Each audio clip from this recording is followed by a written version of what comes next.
stop leaving this out of your evangelism. I have gone through several evangelism trainings. I've read many articles, but I have yet to see what I'm going to talk about in this video taught or emphasized or even mentioned. If you're a Christian coming to this channel right now, or a pastor or a church staff member, you likely have never seen this taught or emphasized, and you may not even be practicing it yourself. And this is vitally important. You may ask why? Because evangelism is not just a transfer of information. Let me say this again. Evangelism is not just a transfer of information. But we're told in the Bible that evangelism is actually part of a spiritual battle. We're told in Ephesians chapter 6, verse 10, that we wrestle not against flesh and blood, but we're wrestling with spiritual powers. And one of the ways that we equip ourselves for this battle is by putting on the readiness of the gospel. We're told in 2 Corinthians 4:4 that the God of this world blinds the minds of unbelievers so that they will not see the glory of Christ. And we're also told in Mark chapter 4 that when the gospel is sown and people hear it, some of those people have the gospel plucked up. Satan plucks up the word so that they will not understand it in their minds, that they will not receive it. So it's vitally important that we get this factor down that I'm going to talk about in this video. So what exactly is it? This is grit. Yes, we're talking about grit in your evangelism. And I'm not talking about chasing somebody down, trapping them in a corner and saying, if you don't accept Jesus right now, you're going to hell. Or I'm not letting you leave until you accept Jesus, right? We're not talking about putting people in headlocks and saying, repent, repent, repent. No, right? We still need to act with love and even in respect. But what I'm talking about here is I'm talking about persistency. I'm talking about consistency. I'm talking about endurance, right? I'm talking about fortitude and courage in the face of difficulty. Because evangelism is a spiritual battle and there's an enemy who doesn't want people to hear and understand the gospel, we're going to come up against resistance. We're going to have some intimidation. We're going to have difficulty and some fighting back, if you will. So it's important that we do have some fortitude and some courage and some strength when we do come across difficulty. And the question is now, what does this actually look like?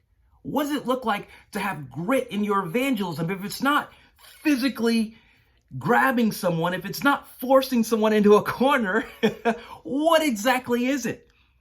Well, here's what it is. I'll give you a story. Now, years ago, I was walking on the campus of the University of Florida, and I was trying to do some evangelism.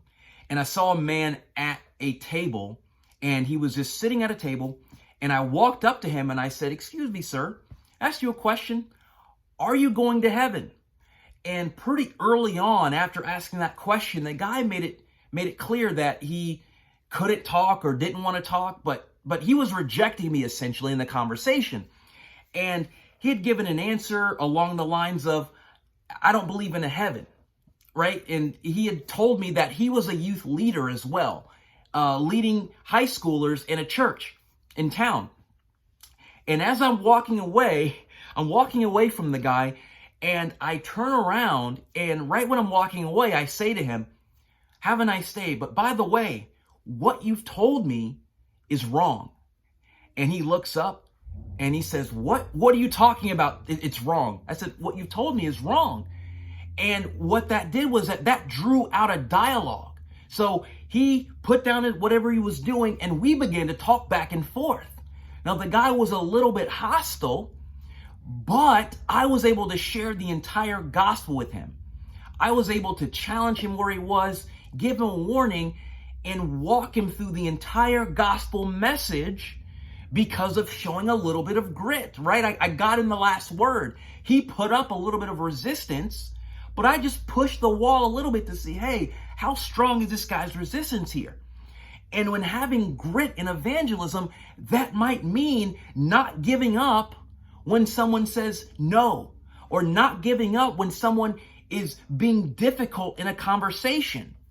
And to be honest here, this is just my opinion, but what I'm generally sensing in evangelism right now in this moment is that as soon as we come across some resistance, some hostility, or someone saying, nah, we're encouraged to just kind of back off. Okay, I'm done. And I don't think that this is the best thing to do in every single conversation, because sometimes you have to push a little bit. Sometimes you have to give a little bit of a challenge because we are in a battle. And because the person that you're talking to likely doesn't see the gospel as important as you do when you're trying to evangelize them. So we need to offer up a little bit of that grit, a little bit of that pushing forward so that we can maybe create another opportunity, or more so, God can create another opportunity, right? This may look like giving someone a next step, right? For example, I was at a mall a couple of years ago and I saw a girl. She was sitting on a bench just on her phone, and I walked up to her in my usual style and I said, "Excuse me, miss, I have a question for you. If you were to die today, would you go to heaven?" And she says, "I don't want to have this conversation right now." And she looks down, and afterwards I said, well, and I really did sense a wall that this wasn't going to go anywhere no matter what I said. So I said, well, if you do become interested, you can find the answer in the Gospel of John. So there is a real sense in which you can just leave someone with a next step if you really kind of sense this resistance, or you're really adverse to sort of pushing through. Maybe depending on your personality, you can even just say something else, give someone a next step, or give someone a Bible reference to think about when you're long gone. This might actually also look like enduring in a conversation that's difficult, right? Someone might be long-winded. They might have a strong personality, and you might just be tempted to get out of the conversation and run because they're just dominating it so much. But what you can do in this conversation is keep going.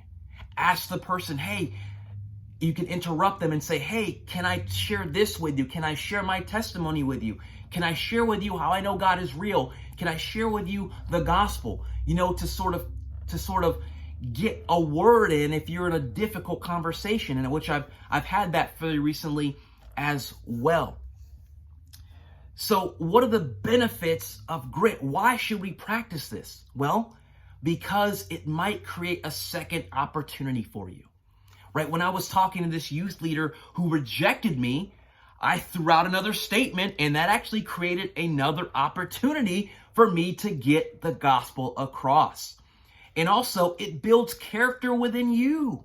It builds endurance. It builds fortitude. It builds courage. And it builds in you the character of Christ. Because when you read the Gospels, you see Jesus being opposed. He's being argued with. He's being contradicted. He's being threatened in the synagogue. But he's continually preaching the word. He's continually dialoguing. He's continually doing his ministry. And what it does is that it builds that character within you. And finally, I want to leave you with this Bible verse. I want to encourage you. The Apostle Paul says to Timothy in the letter of 2 Timothy, he says this, "But you be sober in all things, endure hardship, do the work of an evangelist, fulfill your ministry." And that's what I'm encouraging you today. Think clearly, be sober, endure hardship, okay? Go forward with grit in the midst of difficult conversations. Don't be afraid to question someone when they reject you. Don't be afraid to endure when you're in a conversation where someone is just dominating or they're draining you, right? Don't be afraid to ask why If someone's like, I don't want to talk about this, well, why not? Right? Push a little bit forward to see if God will create an opportunity out of something that seems like it's not going to be an opportunity.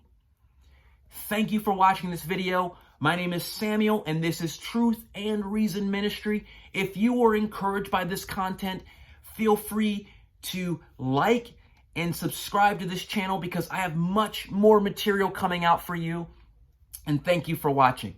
Have a great day.